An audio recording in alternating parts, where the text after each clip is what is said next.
This episode is about the lost history of humanity, and I'm talking about a history that spans a long, long way back in time. But before I take you on that journey, let me take you on another journey back in time so you can get a really good feel for how far back I'm talking about when it comes to our lost history. Let me take you on a journey back in time. Come with me to a land where things were very different from today. People were not judged by their skin color, nor their sex, nor their sexual preference, nor their family history, or anything about them that was unfair. Lives were not limited by aging, and technology was intrinsic in everything about the culture.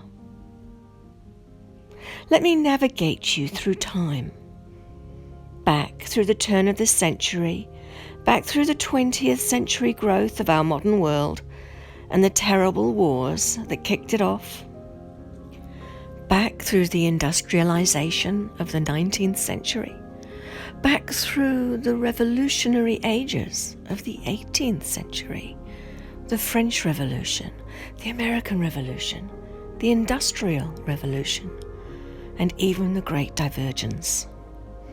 Back through the Renaissance, the Middle Ages, and into the Dark Ages, when all established knowledge had to be hidden or it would be lost. Back to a time of limbo, when the classical period was over, but yet there was nothing yet to replace it. Back through the Roman Empire, continuing back further through the classical period to the Greek Empire, full of a search for knowledge but a lack of empathy. Back through to times of even more impressive and long-lasting empires, like the Egyptians, the Mesopotamians, the Indus Valley people, the rise of the Chinese cultures, and many more lost to time. Back to simple farming groups and nomadic trading tribes. Back to a time when people were pulling together just to survive and building great monuments on a pot-bellied hill in what is now known as Turkey, so as never to forget what humanity had passed through and survived, but only just. Back to a vague memory, a memory so deep and dark it is written in most ancient cultures as the terrible deluge. But yet, we must go back further, much further. Back to a time before the destruction of the prehistoric world, to a time when a deluge coincided with the degradation of a once great civilization. But let's keep going back, yet further back, to the start of this great civilization, back through its various leaders, back to a time when it all began. A civilization remembered only through the great distortions of myth. So our journey back in time has taken us to the start of a place that we now call Atlantis. So what did the people of Atlantis believe about humanity? Where did we come from? And how did they get to this point in their history? And I can tell you that based on what I know from my dream regressions. Humanity began in the same way as all the animals. We evolved, partly due to luck, selective pressures from our environment, choices of our ancestors, and of course the genetic accidents that gave us the advantages to become us. For example, when the water levels on the planet were higher, our ancestors spent a lot of time in the water, losing most of our body hair in the process. Mankind, or as scientists today say, Homo sapiens, eventually arrived fully formed about 300,000 years ago, we had evolved into who we are today. But as smart and hairlessly good-looking as humanity was, nothing much changed for hundreds of thousands of years, because the lifespan was only sufficient for reproduction and survival. The story of Atlantis does not start at this point, not at the beginning of humanity, because the beginning of humanity was, fairly uneventful. Humanity evolved, discovered fire, created tools, lived in communities, developed a bit of language, etc., etc. Humanity started on a path to civilization many times, but our warring nature and our argumentativeness held us back. Life was tough. Life was short. And life had very little meaning other than survival. No formal written language meant that our knowledge could only be transferred from one person to another by memory. Our ability to sing developed at this time, as it was the primary tool for remembering and passing information on to others. A person's life was very simple. You were born, you learned survival skills from your parents, chose a mate, had children, raised children, then died. But written language started to appear, and with it, knowledge could be more easily transferred from one generation to the next.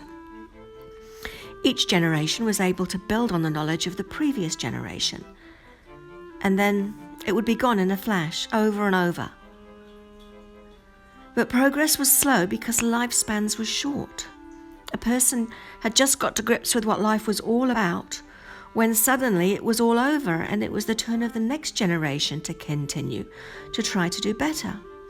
And so the natural disasters, or fighting between groups or within groups, would put humanity back to a previous level, or at least delay them. Superstition also played a part in holding people back, because anyone who came up with a really good idea was often not accepted, and that would be for superstitious or religious reasons. Oh, and don't get me started on religion. We'll just ignore that for now.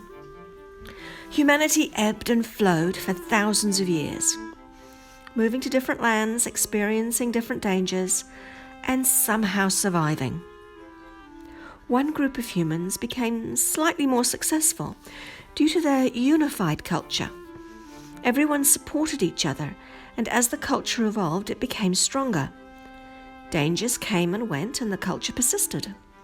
Without infighting, dogmas, or power scuffles, the culture was able to focus on language, knowledge, and learning. And it was into this unique environment of acceptance that Uran was born. Had he been born into one of the other cultures at around the same time, his genius would not have been tolerated. Most likely he would have either been killed or exiled. But it is at this point in time that the lost history of Atlantis really begins. So it was very fortunate that Uran was born into the culture that was to become the Tantals, or Atlantis as it is known today. The Proto-Tantals already had a unique human environment before the arrival of Uran, as I mentioned, because infighting had been eliminated, and they were a very peaceful people whose success depended on the care they had for each other. There were no superstitions, no belief in super beings. The people of Tantal thought that other human groups were a little bit crazy to believe in invisible things. That caring, combined with the ability to stay out of the way of the other human groups, who were mainly nomadic and had a terrible tendency towards violence, plus their general acceptance of the benefits of change, put the Proto-Tantals in the perfect position for what would happen to them next.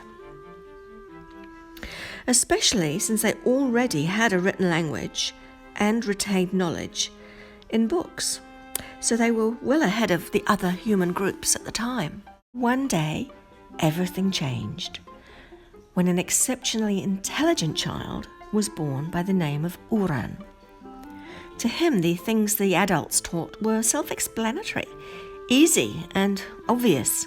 It was not long before he had read every book and learned everything the adults knew, and was working out many things himself from scratch.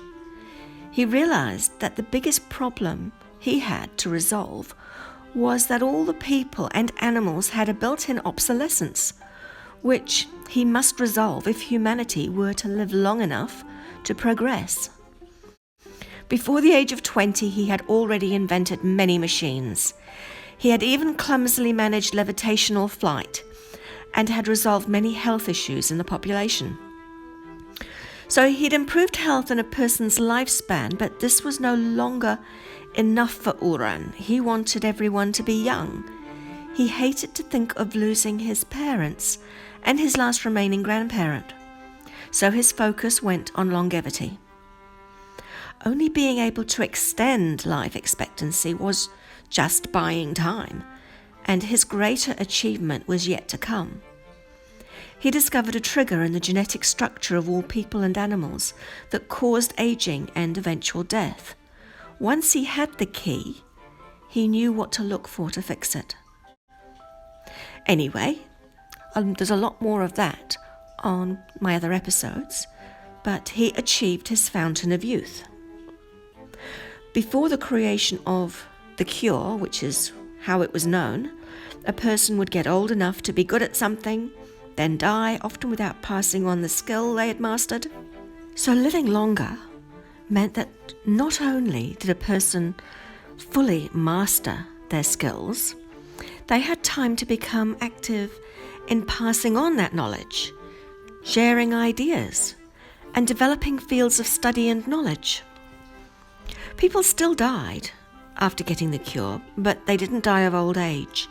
They had accidents or medical issues. Many of these things were reduced significantly as more knowledge grew. The Tantals were later to be known, in myth, as immortals, but this was not true. They could die, but they just didn't die of old age. Life became less stressful, more fulfilling, and change was constant. New things were being discovered at every turn. Everyone appreciated what Uran had kicked off for them. There were no dissenters at this time. Everyone was on this roller coaster ride of discovery and development. The outside world still had the hunter-gatherer communities, but Uran's people had as little as possible to do with them. His next focus was as a result of the longer lives. People lived long enough to keep learning, so learning became his next focus. He created the Great Institute at the same time as he built the new city of Tantal, which became known as Atlantis. Our people moved to the new location once it was complete, and everyone loved it. Well, nearly everyone. Uran became the leader of his people because the previous leader just decided it was best for everyone that way. No disputes, no debate. It just happened. So setting up the university, i.e. the Great Institute, was a great success. But it wasn't big enough, so his next step was to split the Great Institute into 12 fields of study and knowledge. He did this with the help of some of his students. From this platform of knowledge and learning, science and technology developed rapidly. But people were still having lots of children, and the resources of Tantal had not been set up for such an increase. So Uran decided to limit the number of children to 1 child per lifetime. To make sure of it, he adjusted his aging formula to remove their ability to reproduce without his assistance. Some people from Tantal left at this point, but many of those actually returned. Even the most vocal protester of the policy of 1 child per person eventually accepted that it was put in place to prevent overpopulation. As people were living an unlimited life, Uran believed it was irresponsible to have such long lives without the control of reproduction. The population still grew, but it was at a much more manageable pace. So to summarize to this point, the key to the greatness of Tantau under Uran was longevity, language, education, respect for each other, respect for the planet, no conflict internally or externally. And this was true for over 9,000 years, which is pretty good going, really. And it was only in the last few hundred years that people started to really grumble. But it was really minor grumbling compared with what the rest of humanity had to contend with at the time. Things became very stressful for Uran when the grumblings got stronger. It was so disturbing that Haya, his wife, wanted him to stand down and leave Tantau, just retire. But Uran would not. After many years of Haya begging him, he agreed that he would eventually retire, but not until he was sure that the people no longer wanted him, and once he had prepared a place for his next stage of life.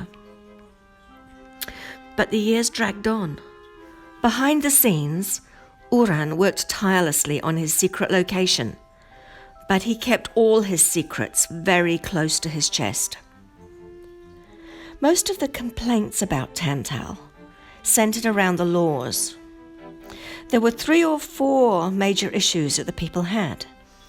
The non-interference rule with the primitives, the rule of the one child, the control over travel, and the control over exchange of knowledge between universities. The Cantals thought that they should have more freedom than they currently had.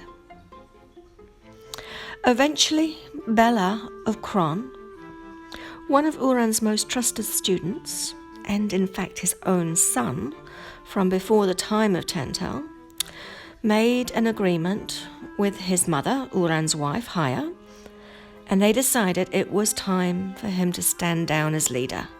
And so they conspired to oust him. But they both believed it was in the best interests of Uran and of Tantau.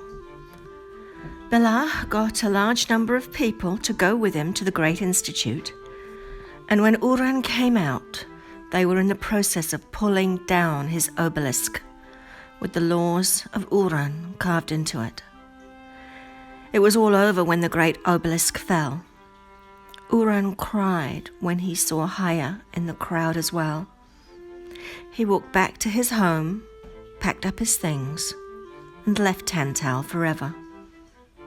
Haya knew where he was going, and she gave him a few days while she sorted out a few things, and then she followed him. It's not clear how long it took for him to forgive her, but eventually he did. Uran's quiet disappearance was the only indication that he had stood down as leader. Many of the people were devastated, and many of those chose to leave Tantau. It was prophesied that Uran would only leave when the rather phallic representation of all that he had achieved, his great obelisk, was destroyed.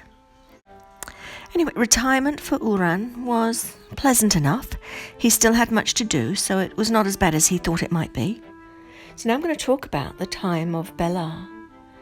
Bela took over as leader in about 25,280 BC. With the overthrow of Uran and the takeover by Bela of Kron came law changes. The people were free to have as many children as they wanted. They were free to travel and to interfere in the lives of the primitives and even have relations with them. Free to exchange any knowledge whatsoever between institutions, and free to do whatever scientific things that had previously been deemed immoral. Some of the universities feared what would happen next and immediately declared independence from Tantau, but most of the others were centralized by Bela, i.e. they were swallowed up under the umbrella of the great institution of Tantau. Only Phoebe and Kem were allowed to continue in their existing location outside of Tantal. The population in Tantal grew and grew. Well, it continued to be a fabulous place to live for quite a long time, but slowly it became more and more dog-eat-dog and corrupt. People had many children, and those children grew up and had more children. Massive exponential population growth, because the population had an unlimited lifespan. More people meant more demand for resources, land, energy, education, food, etc. The concept of money was necessary and was introduced because it had to be. It was theoretically in order to ensure a fair distribution of resources in return for a person's contribution to society. But in reality, it provided mechanisms for greater corruption. Power and wealth could now be achieved, and materialism was suddenly highly fashionable. The full 120-year process of education was abandoned, and only those that could pay were fully educated. People were traveling to wherever they wanted to around the world. Over time, the majority of wealth moved into the hands of the few. Atlantis had previously considered everyone as equal, but now it was stratified. The number of anti-aging devices in storage when Uran left seemed to be so large that it could never run out, but it started to deplete quickly. They soon became only something the rich could afford. People would have children, but their children would not be able to have the anti-aging cure, which was quite distressing for many people. Without Uran, there would be no more cure other than that from the devices and plants they already had. If a person already had a device, they had to guard it well, and they were unable to share it. It could, however, be taken off them. The focus of Uran's work while in exile was protection for those that had joined him, and to be absolutely sure that Belar's people would not be able to find him. With the increased demand for resources, things went from bad to worse for the people of Tantal. Admittedly, it took thousands of years or so. The rule of Belar and his cohorts lasted almost 7,000 years, but by the time the revolution or civil war occurred, the whole civilization was already in a state of disarray, the primary cause being the increased population and the demands it placed on society. The revolution was brutal. It was a terrible 10 years of internal conflict. The end result was Belar of Kron left Tantal and went to live with the primitives in a place that is now known as Italy. Belar felt the weight of guilt upon him for overthrowing Uran and putting his people in this terrible position, and thus leaving the door open for a leader like Japet. As a side note, Belar did eventually reconcile with his father, but that's also another story. So the end of the revolution came suddenly when Belar was gone. It was approximately 18,500 BC when he went. The instigator of the revolution was elated. At last his time had come, and that is when Japet stepped up into the role of leader. This new ruler was a true dictator, and his reign lasted over 8,000 years. The first 6,000 years of his rule was just an ordinary type of unpleasant. But then, quite suddenly, his mental health fell into a serious decline, and the people truly suffered. Tantal was not the place it was, by any stretch of the imagination, but they still had some amazing technology and some good people. The only universities remaining from the early days were the Institute of Celestial Movement in Thebes, the Great Institute in Tantal, the Medical Institute in Tantal, the Institute of Applied Energy in Chem, and the Institute for Enjoyment, also in Tantal. Although I don't think they were having a lot of enjoyment. The great machines and some of the technology of Uran no longer functioned, but the scientists developed other technologies, some of which bridged the gaps, and others which were, well, not really very safe, but that's also another story. There were way too many people, and so to maintain the standard of living for the elite, the island rings of Tantal were graded by class hierarchy. The central ring was for Japay and his elite, the middle ring for the scientists and the people who achieved the more intellectual of things. The outer ring was for the ordinary workers and the poor, and the plains were for the farmers, and that's where most of the food was grown. The weather continued without too much variation for about 1,000 years, and then things started to happen that affected the climate. There were more earthquakes, the temperatures got warmer, and sea levels started to rise. Anyway, then in about 14,500 BC, the levels suddenly increased even more rapidly.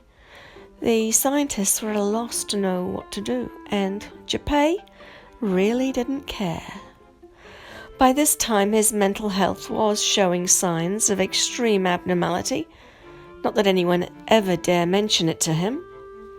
So he'd reached a point where he now expected total devotion from his people, and he held that devotion with the steel grip of his police force. His police force, or maybe you'd call them military, were unsurpassed. This group of elite fighters were very strong and rather interesting. And how they came about, well, that's another story. Gosh, if I were to tell all the stories in one go, this would be hours and hours long. Anyway, his ambition was to take over and rule all the primitives, bit by bit, eventually ruling the world. So first he built up his military force, as I mentioned, to the level he required, and then he invaded or took over the areas nearest to Tantal. Then it grew to being the whole of the coast of coastal Africa. Then he took over what would be known as today as coastal Arabia, and this was at a time when water levels were still rising, and each generation of the primitives were forced to move further and further inland. Anyway, as it was his desire to be worshipped as a god, that was his driving force, and so he used whatever techniques he could to convince the primitives of his godliness. And it was this activity towards the end of his reign, about 12,000 BC, that pushed many of the Tantals into leaving Tantal. He even had a really lavish celebration to announce his newly found godliness, and that really was a step too far, some even risking their lives just to get out of Tantal. And this angered Japay even more. Most of those who escaped went to join Bela, or they went to Neath, an area which is now known as Athens in Greece, and it had been one of the universities in the days of Uran, and it was still under his protection. As Japay's forces grew, he conquered more locations. He converted fighters from the place that he'd conquered, and he got them to fight for him. Eventually, he decided to move his force towards the areas where the escaped Tantals had gone. His forces began to attack the Mediterranean by sea through the Straits of Gibraltar, working eastwards. It was about 11,570 BC when the force reached the northern part of the area now known today as Italy. And the people of Tantal who'd escaped to that area decided that they really needed to join forces to defend themselves. So no matter if they had been supporters of Uran or Bela, or even those who at one time or another followed Japay, it had gone too far, so they had to join forces. Uran even came out of retirement to provide mechanisms and technology for defense of the area. Tantal, or Atlantis, attacked Neath, what is now known as Athens, but try as they may, everything the army of Japay threw at Neath bounced back onto them with the same force they had intended it for Neath.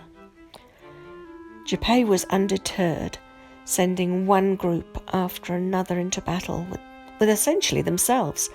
I say they were battling with themselves because the cooperative did nothing but use the technology Uran had provided to deflect their force back to them.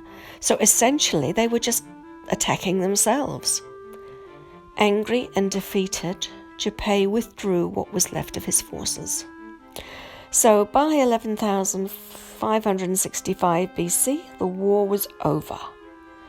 Japay had only intended to withdraw temporarily and return again with greater force, but other things conspired to prevent that from ever happening. He planned to focus on how to defeat the technology that was causing him so much annoyance. He had his teams of scientists working, but they had no idea what the technology actually was that they were supposed to be negating. All they knew was that if they sent a bomb to their enemy, it would miraculously bomb them, the people who were attacking. They had no idea where to start, and many of them were fighting amongst themselves rather than actually working together. As for Japay, he continued to encourage the scientists in his own unique way, which was anger, followed by tantrums, and then dead scientists. He used other nasty dictatorial techniques as well, but nothing worked. It was really hard to get progress from dead scientists. Hence the saying, there is no point in flogging a dead scientist. Eventually he pulled in his horns on war and focused on getting as much adoration as any god could handle from the people who didn't know any better, the primitives. But that too is another story. The people who remained in Tantal were also required to worship him, and they felt trapped and totally terrified of the unpredictable Japay.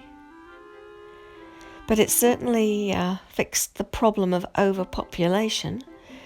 Many people died at the whim of Japay, and those who didn't had no desire whatsoever to have children at that time.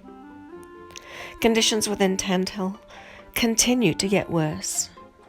Temples for the worship of Japay within Tantal were constructed everywhere, and they became the key mechanisms for enforced suffering of the people. The women around Japay tried to influence him to be kinder to his people, but it just made him more controlling and more angry. Then one day, the scientists came to Japay with news that would change the world forever. In about 10,800 BC, a series of asteroid collision events were expected by the scientists, and they were of such a serious nature that the scientists were extremely concerned and they started to focus their energies in that direction.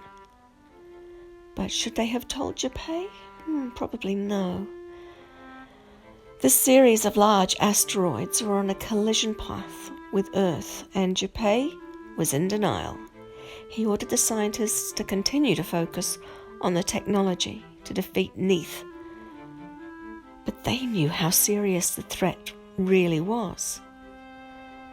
The first few that came our way were successfully deflected, despite Japay's orders to the contrary. The scientists of Phoebe had done very well to prevent disaster, but Japay would not tolerate such insolence, and so the scientists that had saved the world at that time were put to death as dissidents. This meant that the scientists that stepped up into the shoes of the dead scientists did not have the experience with the problem at hand.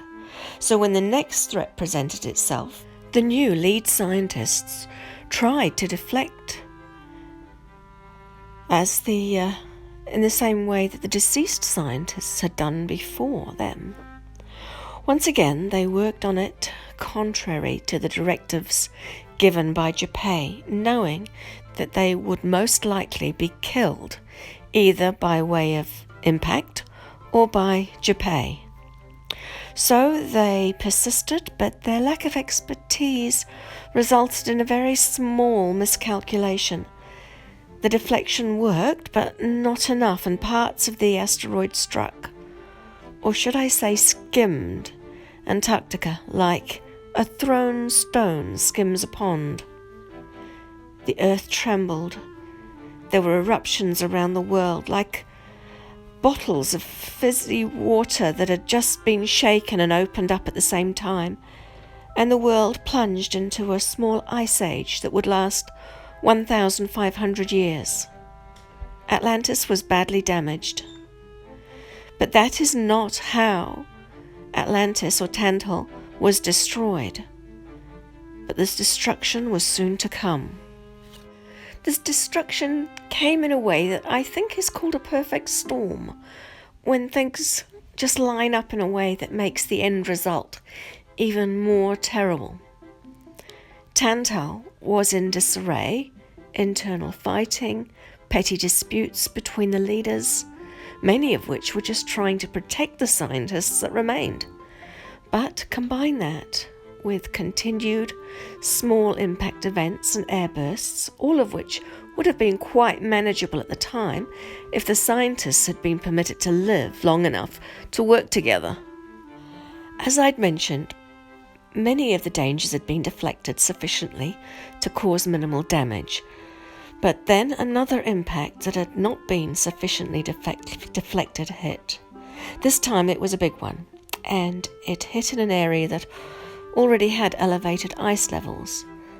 The result was a tsunami so terrible it wiped out completely the area Tantal had been, and when the water receded, all that remained was mud. Tantal, or Atlantis, had been vaporized. It's not actually clear to me in my dreams if it was the impact that caused the tsunami or the earthquakes that followed the impact that caused the tsunami. But one might say that is academic. But there weren't really very many academics left to argue the point. Anyway, back to the tsunami. From above, it looked like a giant, hard-bristled broom had swept the area clean. Hard to describe, really. But it was not submerged as much as it was just gone. Uran and his followers had some backup plans for saving as many of the animals, people and plants as possible. But that's another story. As for survivors, human survivors fell into several categories. The primitives, who were fortunate enough to survive naturally. the primitives who were helped to survive, the Atlanteans who had already left Atlantis or Tantal before this all happened, and the few who miraculously escaped just before it happened. The people living in Tantal at that time, most of them, they tried to get away when they knew the tsunami was coming, but only a few managed to escape. When Japet and his closest cohorts realized it was all over, they immediately went into a bunker deep within the earth that they'd built in the center island. What happened to them after all the devastation is another story. So this great civilization was decimated, damaged, and then obliterated. Bang, bang, bang. First decimated by the internal degradation, war, and megalomaniac stupidity of the leader. Then damaged by events leading to a sudden ice age. And finally obliterated by the inability to protect themselves from further impact events due to the lack of expertise that was remaining